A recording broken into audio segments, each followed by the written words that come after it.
नमस्कार मित्रांनो, आज आपण देवाबद्दल मोठमोठ्या गोष्टी ऐकतो.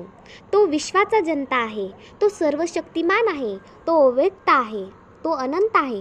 पण संत तुकाराम महाराज आपल्याला देवाचं एक वेगळंच रूप दाखवतात.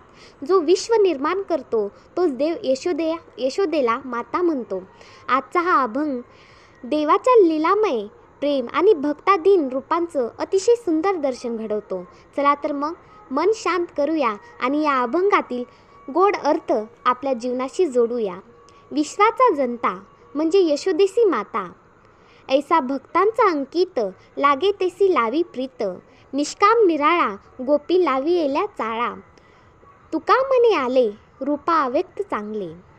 मित्रांनो, तुकाराम महाराज सुरुवातीला सांगतात, विश्वाचा जंता म्हणजे काय?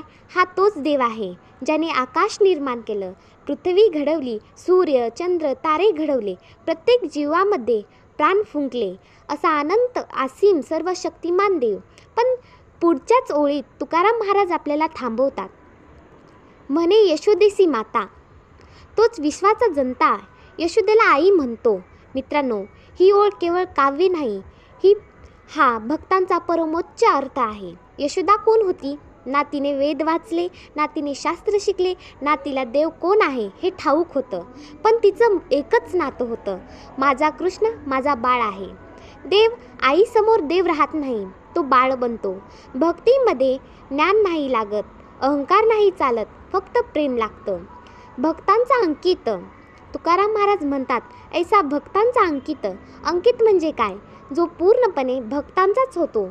देव भक्तांचाच होतो हे ऐकायला विचित्र वाटतं, पण भक्तीचं हे सत्य आहे. भक्त म्हणेल, देवा तू माझा आहेस, आणि देव म्हणतो, हो मी तुझाच आहे.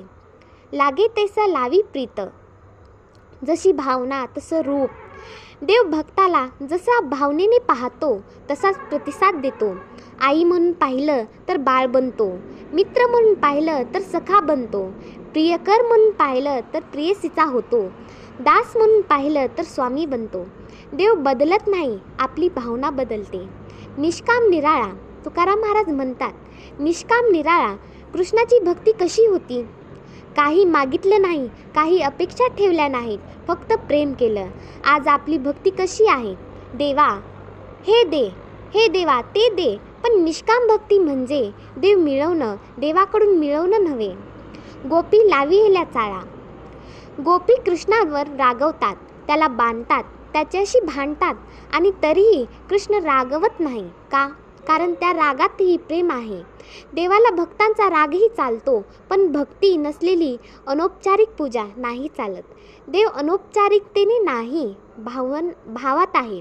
मित्रांनो, देव शब्दात नाही, कर्मकांडात नाही, दिखाव्यात नाही, देव आहे भावात. एक अश्रू, एक आठवण, एक खरी हाक, इतकंच पुरेसं आहे. रूपा अव्यक्त चांगले, तुकाराम महाराज शेवटी म्हणतात, रूपा अव्यक्त चांगले. देव मुळात अव्यक्त आहे, न दिसणारा, न पकडता येणारा, पण भक्तीमुळे तो व्यक्त होतो. आईसाठी बाळ बनतो, गोपिकांसाठी सखा बनतो, संतांसाठी साक्षात देव बनतो. मित्रांनो, आजच्या अभंगातून आपण काय शिकलो? देव सर्वशक्तिमान असूनही प्रेमापुढेच लहान होतो. भक्तींमध्ये ज्ञान नाही, प्रेम महत्त्व असतं. देव भक्तांचाच होतो, जशी भावना तसं देवाचं रूप असतं. निष्काम भक्तीच खरी शक्ती असते. अव्यक्त देव भक्तीमुळे व्यक्त होतो. आज एक छोटा संकल्प करूया. मी देवाकडे मागण्यासाठी नाही, तर नातं जोडण्यासाठी जाईन. जर हा अभंग तुमच्या मनाला स्पर्श करून गेला असेल तर हा व्हिडिओ शेअर करा आणि रोज अशा भक्तिमय प्रेरणेसाठी चॅनलला सबस्क्राईब करा.